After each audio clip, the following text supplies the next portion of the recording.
All right. Okay, let's start with mantra.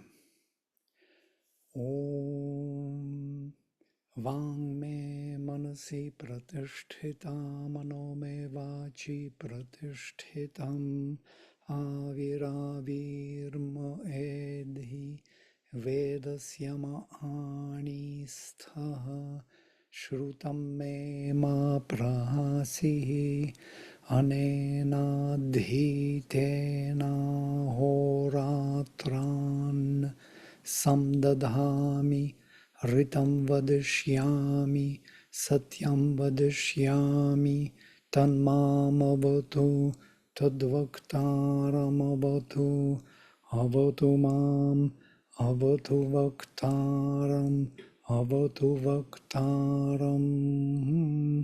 Om Shanti Shanti Shanti. All right, we are in the hymn 5 of Mandala 3. Again, Vishwamitra Gathina, Devata Agni, Chanda Trishtup. So, Pratyagnih Ushasach, Chekitanach, Abodhi Viprach, Padavih Kavinam, Prathupaja Devayadbhih Samidhach, Apadvara Tamaso Vahnir Avach. The fire is awake, fronting the dawns. One illumined, he becomes aware of the paths of the seers, kindled into a wide might by the seekers of the Godhead. Their bearing flame opens the gates of the darkness.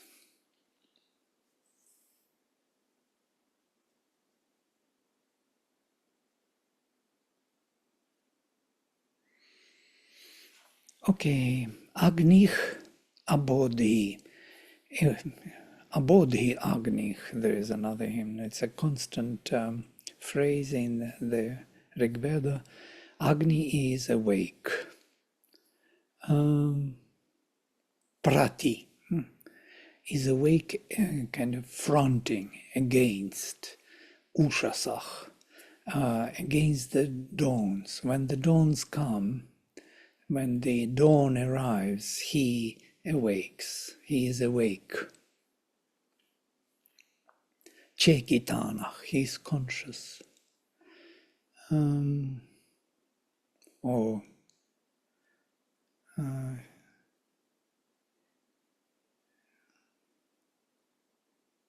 Aurobindo doesn't translate this. Oh, interesting. Chekitanach, the fire is awake fronting the dawns.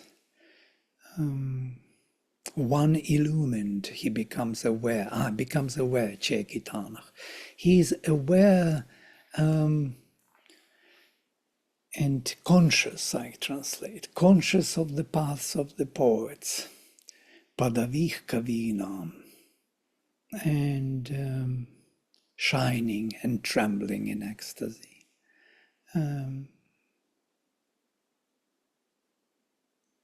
Shining and trembling in ecstasy is one word, Viprach.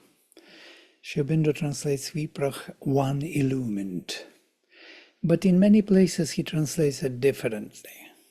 It is from root vip, from here vepathu. Maybe you know these words, yes? Maybe somewhere in Hindi also. Vepas, vepuh, as the body, as the beauty. And Vipra is the one who trembles, but trembles in ecstasy. The delight is so overwhelming that it generates that, ecstatic state of being. So I translate it extensively like shining and trembling in ecstasy, Vipra. Knowing the paths, or aware or conscious of the paths, Padavih Kavinam, Chekitanach Padavih Kavinam. So the fire is awake, fronting the dawns. Prati ushasach. Prati dhanumi vayati mushasam. There is another phrase. It's also constant vision. Agni is always approaching the dawns, fronting the dawns. He is on the other side. He's on the side of earth, and dawns are coming from heaven. Dawns are, there are 33 dawns, 33 shades of the dawn, 33 sisters, yes, which are unfolding gradually. So these sisters are one dawn, Aditi, reaching to the physical consciousness. So when the Divine Mother touches the physical consciousness, Agni is totally conscious and awake and conscious of the paths of the seers, of the poets. He can see their paths. He can gather in his consciousness everything what is to be done by the visionaries here, by the rishis. Interestingly, rishis and kavis are in one, and also seers and poets are in one particular, how to say, framework. Because there is no other way to express the truth other than in the word. The word is the only evidence of that consciousness being expressed. Of course, you can behave differently, you can be in peace, it can be contagious, all that. Silence also is an expression, but the word is that which is kind of giving you the access to that consciousness of the seer.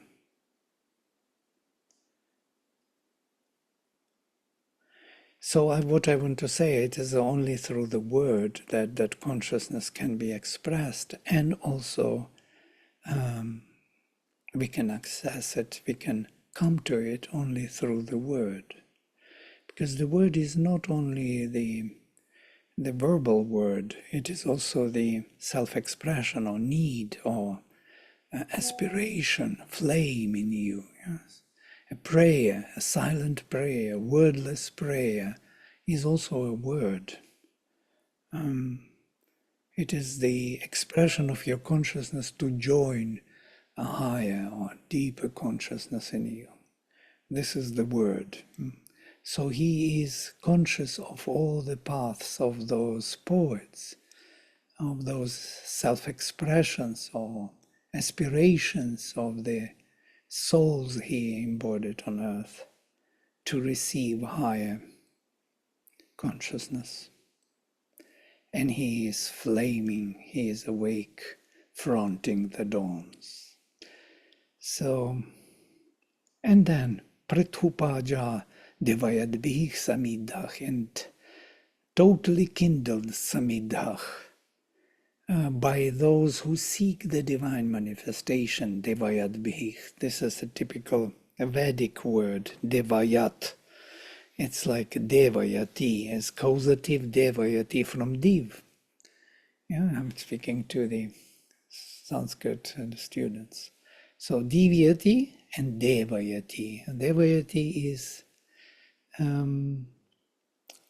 it's like denominative and causative together. Yes, the one who causes the divine be, who wants the divine manifestation, yeah? Who seeks the divine in his life. So this is Devayat, the one. So by those Devayat Bhih, he is totally kindled. Samidhah, some, absolutely from every side. Idhah, kindled.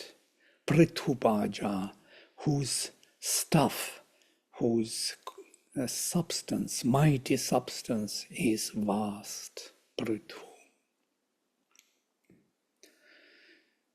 Apa avach, and he kind of destroys or breaks through. Up or down, Avach opens. He opens down. It's like smashes, smites down. Dvarani, all these portals of the tamas, of the darkness. All the blockages he smites down. He breaks through all the blockages of the darkness. He destroys all the doors, all the closed doors. He smashes like mother with the hammer. She smashes that door. Agni is awake towards the dawns. Always towards the dawns he awakes. Conscious, because dawns are the answer to his call. Conscious of the paths of the poets. Shining and trembling in ecstasy. Totally kindled by those who seek the divine manifestation. He grows vast in his mighty substance. The carrier of the offering, Agni, breaks through the gates of the darkness,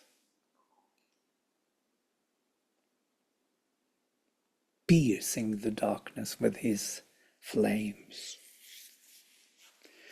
Praidva gnih vavridhe stome bhih gir bhih stotrinam namasya namasiyach ukthaich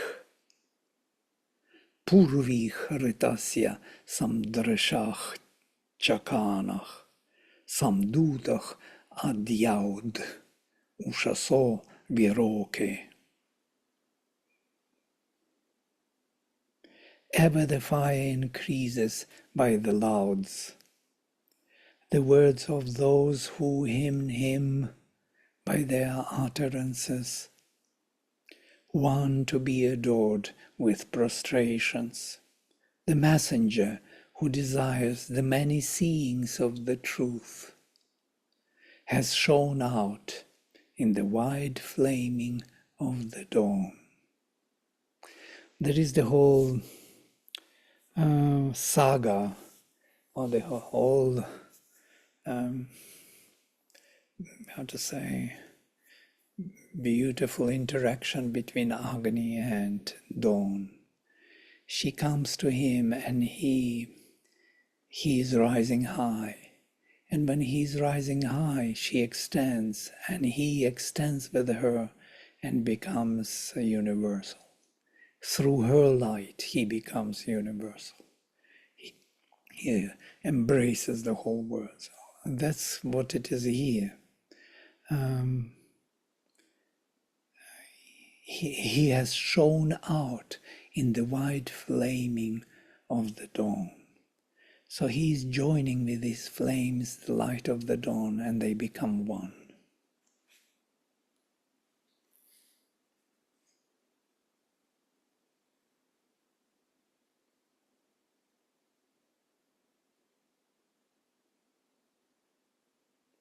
Forward indeed grows Agni by the stomas.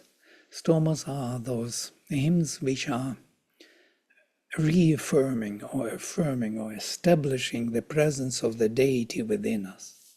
By those establishments of the deity within us, he grows indeed forward.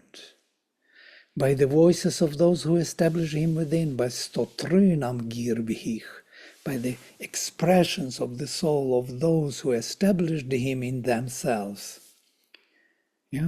by the sacred utterances, ukthaich, expressing surrender, namasyach. He is namasyach, worthy of surrender. He should be adored.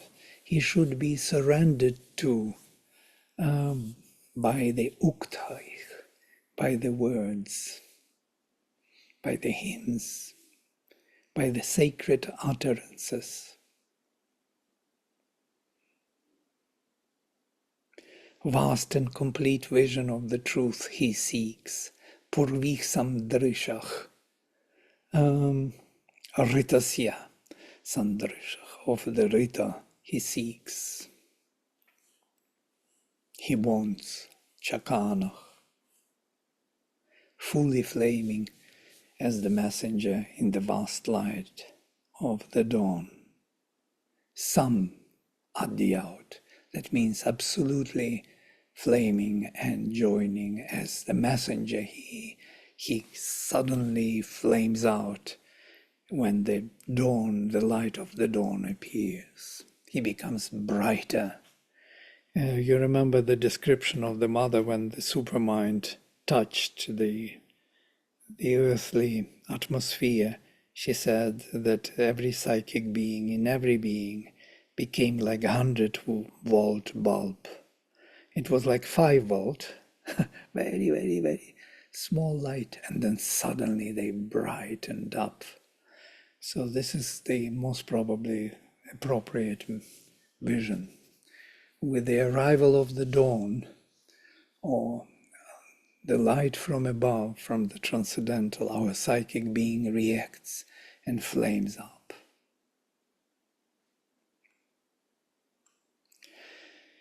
Adhai Agni Manushishu Vikshu, sorry. Adhai Agni Manushishu Vikshu Apam Garbho Mitra Retena Sadhan Adharyato Yajatach Sanu Astad Abhut Uviprach Haviyach Matina. The fire has been set in the human peoples, child of the waters, the friend who achieves by the truth, luminous, a power for sacrifice. He has risen to the summits. He has become the illumined seer who must be called by our thoughts.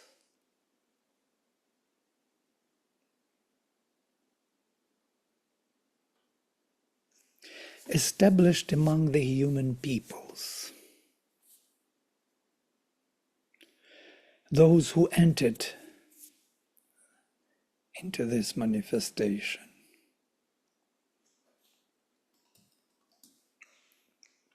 Vikshu, Manushishu, those who entered into this manifestation as the framework of the Manu, of the mental being, of the heavenly formation. They came here not as the evolutionary kind of rising from the animal kingdom up. They already have the framework of the mind. And so he is established among them. Adhaya Agni. Apam Garbha. He is the Garbha, the embryo or the son, the child of the waters. Mitra Retena Sadhan, and he is Mitra, or the consciousness divine, succeeding by the dynamic truth. Retena Sadhan. He of the sacrifice, Yajatach, happy and mighty, Aryatach, rose to the summits. Sanu Asthat, Asthat. Abhut, he has become a luminous seer. Luminous seer, trembling in ecstasy. This is Viprach, one word. Worthy of invocation, Haviyach, in our thoughts. Matina.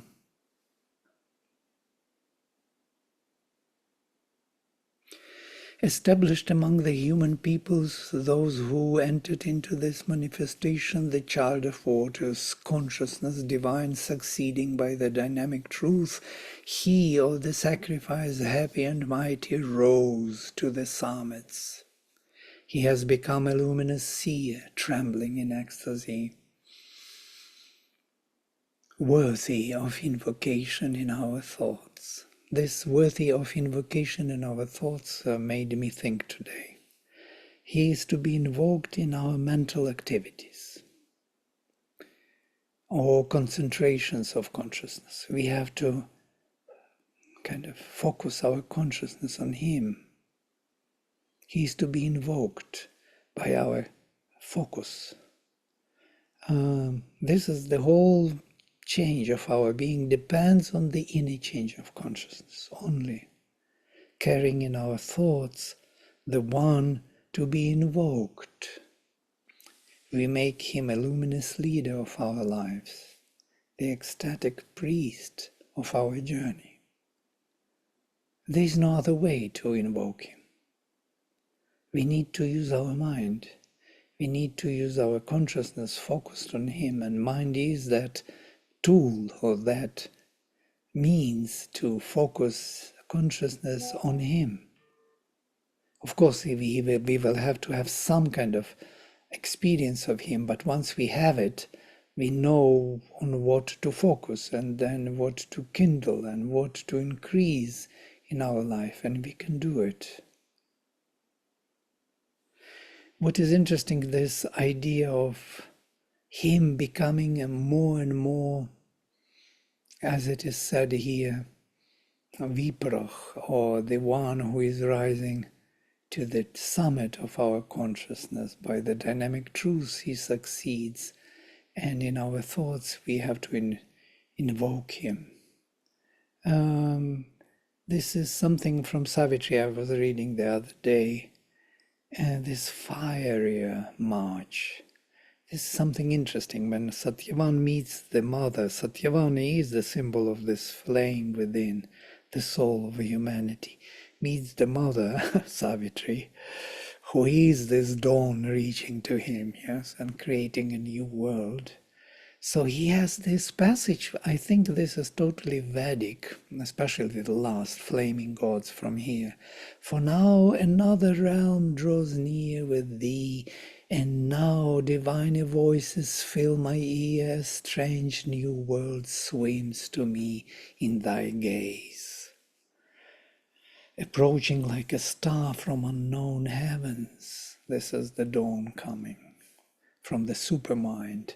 This star from unknown heavens. In other places in Savitri will speak about the supermind as a remote, faraway star from our tops of heavens. A cry of spheres comes with thee, and a song of flaming gods. I draw a wealthier breath, and in a fierier march of moments move. This is when you are on fire. Huh?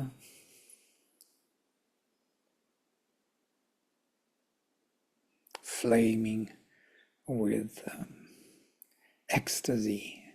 The leader of our journey moves us forward in our thoughts, generating that sense of bliss. And not only bliss, but intoxication by bliss. We become kind of mad with luminous wine of Soma.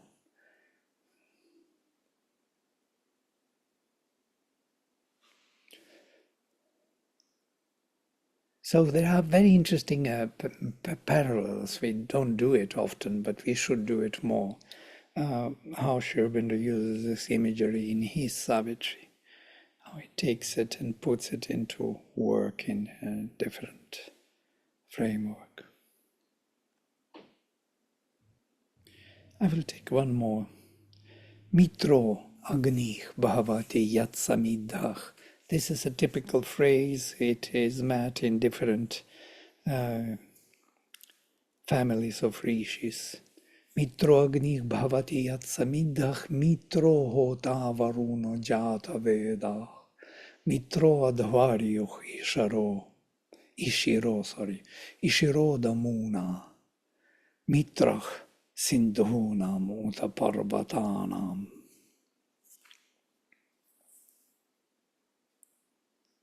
The fire, when he has been kindled high, becomes Mitra. The friend Mitra, the priest of the cold. Varuna, the knower of the births. Mitra, the friend, the priest of the pilgrim sacrifice, one rapid in his impulsions, the dweller in the house, the friend of the rivers, the friend of the mountains. It's immediately imagery, yes? And the mountains are the tops of our consciousness, and the rivers are the streams from the tops down, currents which connect us to heaven. Why Mitra is all the time mentioned? Agni becomes Mitra. Mitra is the divine consciousness, according to Sri Aurobindo. That which generates, creates out of the being every possible form. Every possible being is generated and created by Mitra from root Ma, from which Mother is made. Yeah? Consciousness is Mother. So Mitra is the divine consciousness. Agni becomes divine consciousness when he is totally kindled. Mitra is the Hotar, the invoker of that consciousness. Varuna, who is standing behind Mitra, the divine purity or the divine existence, Sat, is the knower of all those who are born, all the selves. Mitra is the active Adhvaryo. Adhvaryo is the priest of Yajurveda who connects heaven and earth, dwelling in the house or dwelling in the body. He connects, who makes the connection and exchange between heaven and earth, mental and physical consciousness. Mitra is the friend of the rivers and of the mountains. So the divine consciousness operates through currents, streams of energy, rivers, and by climbing to the top of realizations, mountains. It gives us mountains. It shows us the tops where we have to rise. It works in the body, closest to our being, in our house, in our home. It's our friend, the closest. And it is active in our pilgrim sacrifice, in our journey away from home, connecting and holding in us together heaven and earth, the spiritual and material, in their constant interaction. That is Adhvaryo.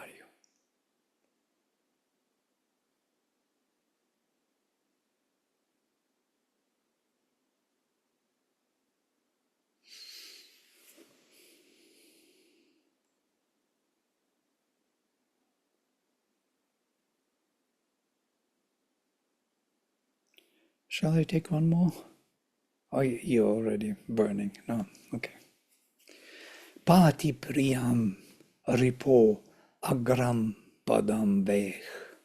Pati Yahavaschcharanam Suryasya Pati Nabha Saptashirshanam Agnih Pati Devanam Upamadam Rishvach. He guards from heard the beloved summit seat of the being. Mighty he guards the course of the sun. Fire guards in the navel center the seven-headed thought. Sublime he guards the ecstasy of the gods.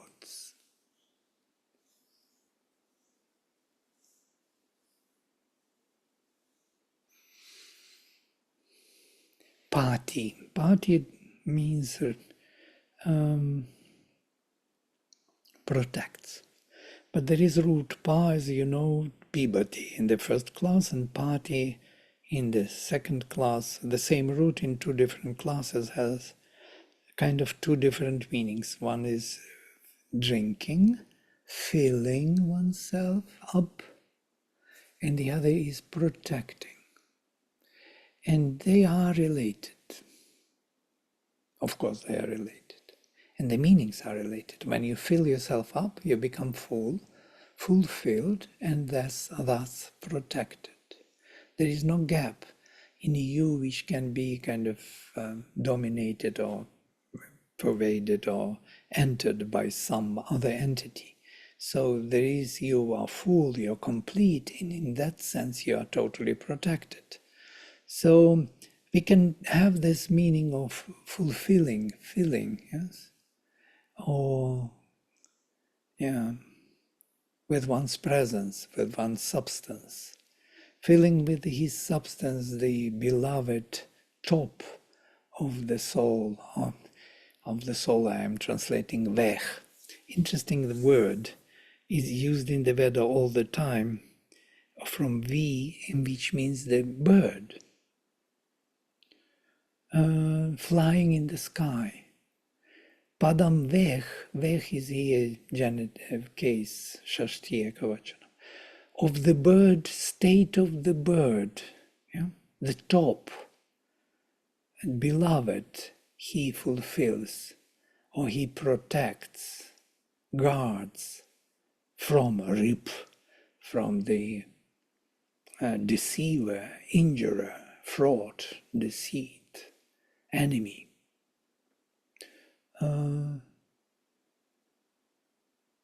So on the top of the consciousness, our soul sees things as they are, without any deceit, without any hurt, damage, harm. So he protects that. Pati Yahweh, Yahweh full of energy, young. He is protecting Charanam Suryasya, the movement of the sun. Pati Nabha, and in the navel, in the center of the universe, of all things. In the center of all things, that's better translation. Saptashirshanam Agni. He protects the seven-headed thought. Seven-headed thought, Shubindo adds thought. It's important because only seven-headed thought is there. And that is the thought, or seven flames, or seven rays of the thought of Brihaspati, which is located inside, within our heart. So in the navel, also to say, or in the center of our being, there is Agni in the form of Brihaspati protecting seven-headed thought, seven tongues of the flame, seven rishis, seven expressions of the truth. Pati Devanam Upamadam Rishvach, and being sublime, he protects or fulfills, guards the ecstasy of the gods, Upamadam. Upamadam is used only in this hymn. It's never used anywhere else. Okay, I will stop here. It seems that Rishi is enjoying kind of piling up his qualities and his activities and his capacities. Why? Because only through this expression he is actually gaining the density of his presence. Yeah? And that is the way how rishis did the transformation of our being. It's through consciousness and the word. But the word has to be built in such a way that connects us to the very being behind it.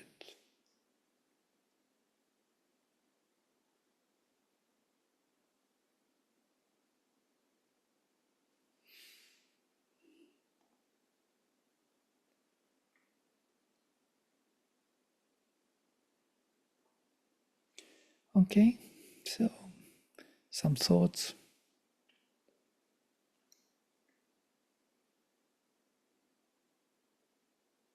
Ideas, if there can be any rational thinking after this. Okay.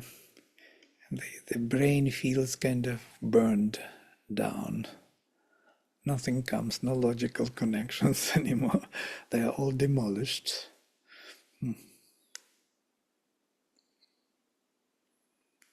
We are so used to speak logically. So once logic is not coming, there is nothing to say. If we cannot express any structure, this is nothing to bother.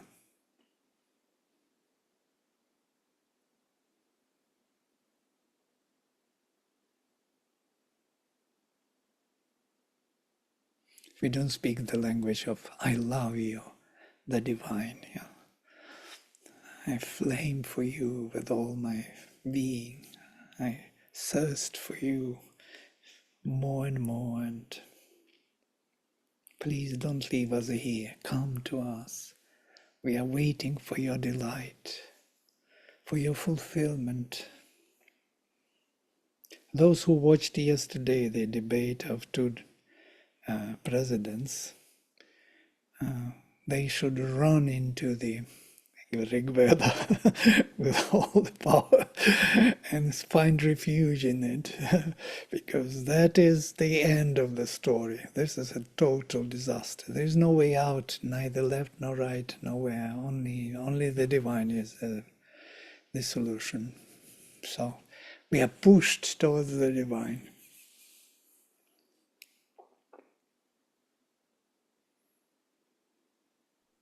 Vladimir, can you point me towards the origin of the 7 rays? Right. Later it is described as 7 rishis, yes. Purva Rishayaha. These 7 rishis are the creators of the world. Actually, it is them who created the Manvantara. It is them who brought the Rig Veda, or Veda in vaster sense, to this Manvantara from the beginning of this Manvantara. Mm-hmm. They are always working there. They are representing the humanity, the group soul of humanity. And every time we come to manifest this group soul in this Manvantara, in this period of time, after a long pralaya period of rest, these 7 rishis are, for each Manvantara is a different set of rishis. And they are also identified with the Big Bear constellation. Yes. Those 7 stars. Because they are pointing, those 7 stars pointing to Dhruvam. And Dhruvam is an interesting star, yes, a polar star. Polar star is the one which is not moving, because it is the center of our galaxy, actually. So we are all rotating around that center.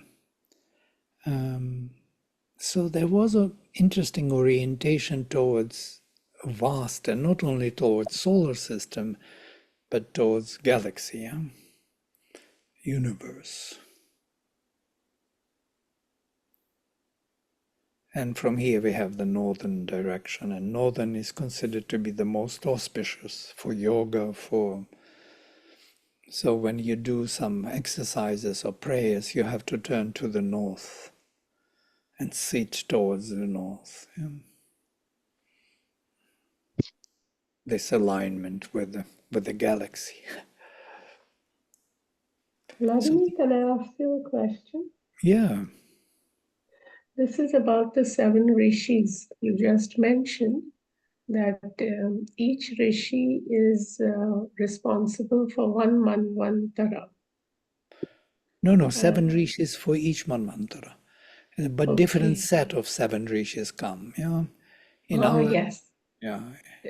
So do these... Yes, Sorry. go ahead.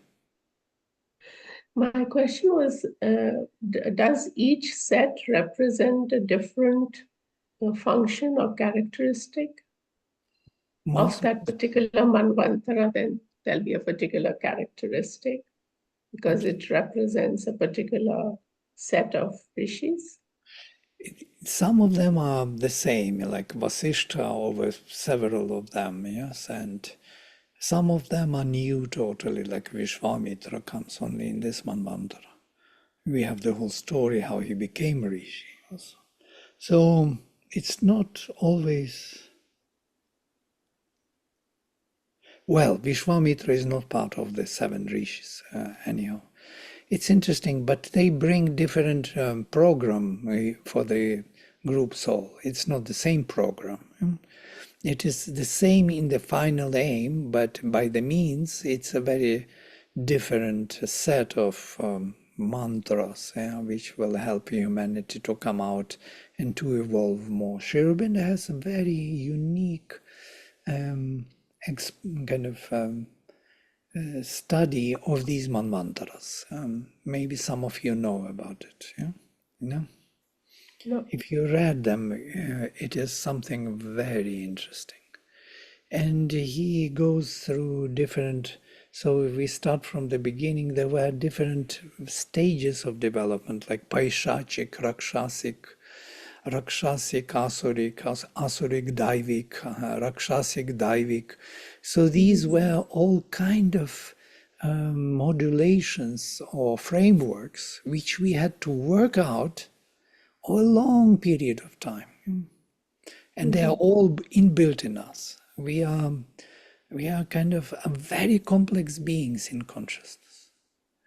We are not simple kind of formation. Now, why we are so capable of living so well, and so operating within this complex world so easily, yes, because we are well trained over time. And we have many, many, many layers of possibilities and consciousness. We can fall down to the very Paishachic level, and we can rise to the highest Daivic level. Yeah? We have a huge range of possibilities for us now, just now. Yeah? We can become, as Vivekananda says, I can become worse than the pig, and I can be better than, So in the moment, we allow ourselves, because we went through it. Yeah? We inherited, we inculcated all that development in us. So now there is a free choice from all that range of possibilities. There was a beautiful, and this because Selby is here, from the Gospel from Eve, where the God speaks to Eve. It's uncanonized. Uncanonized literature is marvelous in Christianity. It's better than canonized, really better in every way. So he speaks to her. He says, you think that God created this world in vain? And then he says to her, there is nothing in this world which is not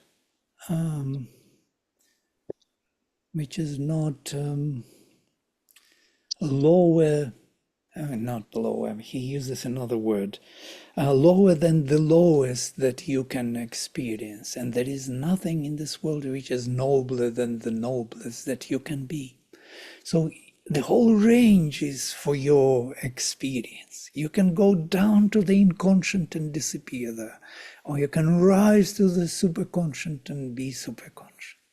This is the capacity of free will, of freedom. You can be anything. Yeah? And this is, I think, this is the whole issue. And we worked out, in these manvantaras, we worked out all different frameworks. How to be Can we conscious. get a copy to read? Can we get a copy of the mantras to just read? Yeah, I think it is somewhere in the archives. I will have to look for it. It was published once in the Mother India, I don't remember, 1980 or something, in the early. He speaks about early days of humanity, how humanity came into being. Also his visions, amazing visions. Because we are a combination of two different creatures, different types. There were typal beings, divine beings, lofty, which came to earth, and on earth they found these evolutionary beings, like animals, monkeys, so to say. And those monkeys were evolving in their bodies, but those typal, lofty, spiritual beings could not evolve. So they saw the possibility for them to evolve in consciousness. And so they let those monkeys capture them and enslave them. And in this way, the enslaved became the master. So this is the sacrifice. Interesting. It fits totally to the sacrifice of the divine, because the divine gave itself to the lower consciousness to, to develop it, to make it grow.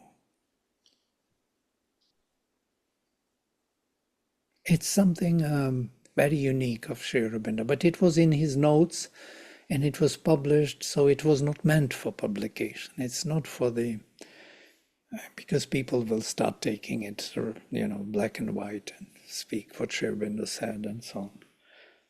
It's just an indication of something which is very mysterious in our origins.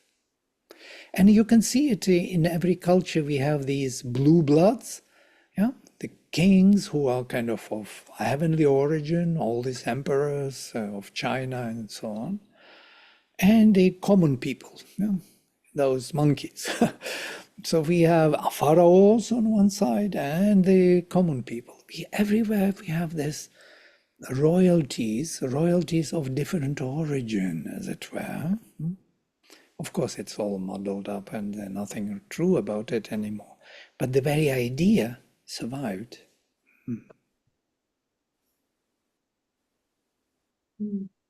Thank you. The divine origin of human beings is still there somewhere. I have a question. Yeah. It's regarding the Saptarishi. Now, how is that? I mean, how is that they get to be in that state always, unlike us, and we get caught up in all the matter, but somehow they seem to be kind of detached. This is because they are involutionary beings, yes? They are not like us. They come to us, they are part of us, but they are involutionary beings. They brought the knowledge from the top for humanity to keep it, to remember who we are, to remember what we are here for. And that's what we are trying to recover. Yeah? We are trying to join that memory of the group soul, what we are here for. And it is very well expressed. There is no better way to express it. Yeah. Over time, notice there are thousands of years, cultures changed, civilizations changed, yeah. Structures of consciousness changed. And this knowledge is still as valid as it was before. Vladimir, I had a small thought actually. Does this, see, there are like 14 Manavantaras, and does this have anything to do with 4 into 7 thought streams? That is the 4-chambered ladle and the 7 thought streams of the rishis. I mean, there seems to be a number here involved, 7 into 2 or 7 into 4, and I don't know, so many ways of attacking the problem of bliss. This is what I was thinking of about these There are Manavantaras. 28 nakshatras, if you want to be totally, yeah. Okay. Well, 7 times 4, yes, 7 times 3 they speak of, mainly 21. 21 is the sacred number, yeah, because there is something about 21. This is the whole Kabbalistic tradition. We have these sacred numbers until now, 1, 13, 21, these are the numbers.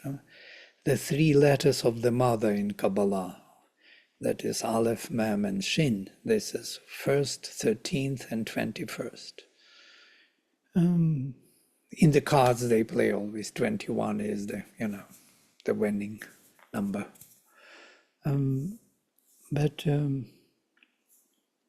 But it is more than that. In Sanskrit we studied, 3 times 7 is actually 7 cases and 3 numbers, and you have the fullness of expression in the mind. The mind operates only by these, and it has no other possible operation. Interesting, huh? No other mental categories are required. I tried to find any other mental category and I couldn't. I looked into other languages. Maybe they have more. They have more cases.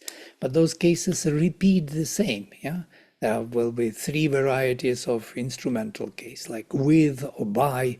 With and by, you can split them into 2 different cases, but they are not really 2 different ones. They are the same one in operation. So I think this is more related to the mental capacity of manifesting the world, because the mind kind of shaped the world, yeah, in relations. These relations were defined, the nominative with accusative, nominative and accusative, 2 major relations, and then how, the 3rd one, and then what for, and the 4th one, and because of what, the 5th one, and with what related all this, the 6th one, and in what time and in which space located. This is it. There is nothing more to add to the paradigm. Interesting. Yeah?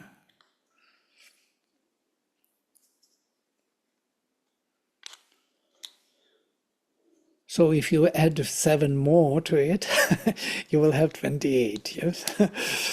So 4 times 7. What would be those 7? Yeah? If beyond these 21, if you have some idea, I would be very happy to hear it. Yeah? That would be something mind-blowing, most probably. 3/4 3/4 of the walk is hidden from us and only 1/4 is available, isn't it?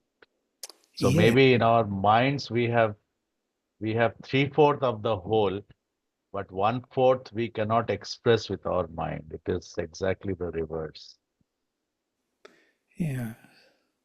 It could be Satchit Vijnana. It could be Satchit Tapas Ananda and triple Vijnana, that transcendental world, 7, yeah, which give the foundation for these 7 to manifest in the world. Yes, that hidden 7 behind. Yes.